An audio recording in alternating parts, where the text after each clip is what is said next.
New Orleans football, Nick Underhill. Will the Saints make any staff changes? Will we see Pete Carmichael hit the road? Will we see Dennis Allen hit the road? What's going to happen with the Saints front office? Let's go ahead and let Nick answer that question, and then we will react and review to it. Let's go. What's up, everybody? Nick Underhill for New Orleans Football, and you're watching The Dot, presented by Matt Powers Auto. All right. Now, I know there's one question on everybody's mind, and that's, what are the Saints doing with their coaching staff? Absolutely. Look, right now, I don't think there really are any real answers because...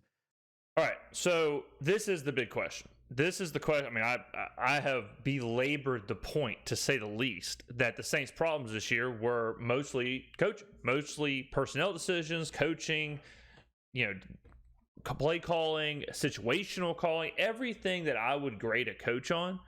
Dennis Allen and Pete Carmichael got an F. Now, I've been calling for both of them to be fired. I'd be cool with Dennis getting demoted back to DC, but I don't think it's going to happen. So I want them both gone. But if I had to have one of the two gone, it would be Pete Carmichael. I think Pete Carmichael proved to everybody 17 straight times, like every time he had the opportunity to, he proved to people that he just can't do it. He just flat out is not offensive coordinator. He is not a Sean Payton replacement. He's not a Sean Payton scheme replacement. He doesn't understand what Sean Payton was doing, obviously. And I think he just was kind of getting by on, Sean Payton's genius. I think Sean Payton had a lot of control over the offense, and by a lot, I mean all. And that was it. Pete Carmichael is an offensive coordinator in name and name only. He just failed to even put the best players in the positions to succeed, which is like the bare minimum. So that's the first thing and main thing I want to see. If you told me, I'm just going to make some stuff up here, but if you told me the Saints are going to keep Dennis Allen, but they're going to hire Cliff Kingsbury as the offensive coordinator, and I'm not saying Cliff would be great. I don't think he's even an option. But I want someone. If you told me that we're going to hire blank person, and that person had their own offensive vision, that person truly owned the offense, that person truly had a scheme, and would be the play caller, and Dennis could go back to just dealing with the defense, I would be okay with that. Dennis has his own problems. I think Dennis was equally as bad with game management, decision making, game theory, or whatever the cool term for it is now, timeout usage, things like that. But Pete is the main problem. I don't even think that process has started yet. The Saints aren't a team that does things on anybody's timeline. They're going to go through the process how they want to go through the process. And Mickey Loomis said as much recently on his WWL radio show when he said that he wanted to allow his emotions to dissipate so that he could look at this from a clear-eyed place, and that process will likely start sometime next week. So I'm okay with that too. I was telling somebody the other day, I think 2 weeks you don't do anything. Like 2 weeks you have to do your own internal processes, and not to mention, like if you're Loomis, right, you have no clue what the offseason holds for the Saints. Finding or dealing with the coaching situation, whether it's head coach or offensive coordinator, it's very different if you don't have a first round pick versus if you have like the third overall pick or the first overall pick or whatever. So, because in that situation, if you have the third overall pick, you want to make sure that your change is happening before and aligns with whoever you want to draft at 1 or 3 or whatever. You see what I'm saying? Or if you're getting a free agent quarterback, if you're saying we're going to go after Derek Carr hard or Lamar Jackson, let's take Lamar. He's an easier situation. Let's say Loomis thinks, all right, we've got to get Lamar. We got to make a push for that.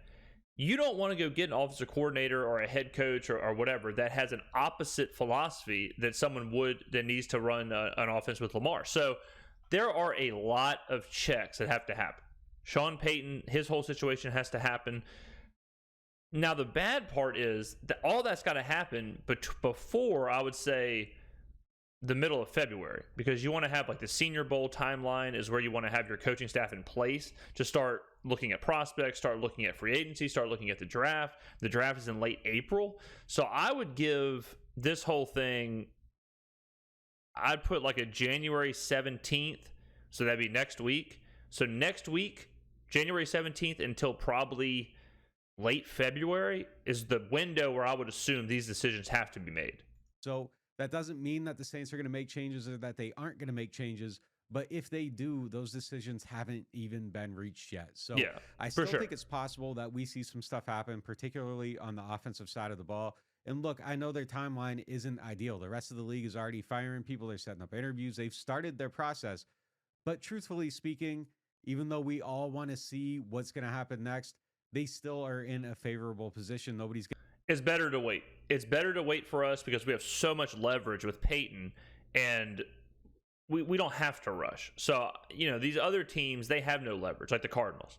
The Cardinals, they're firing Cliff Kingsbury the day after or 2 months after the end of the season. It's better for them to do it quick to get their processes going.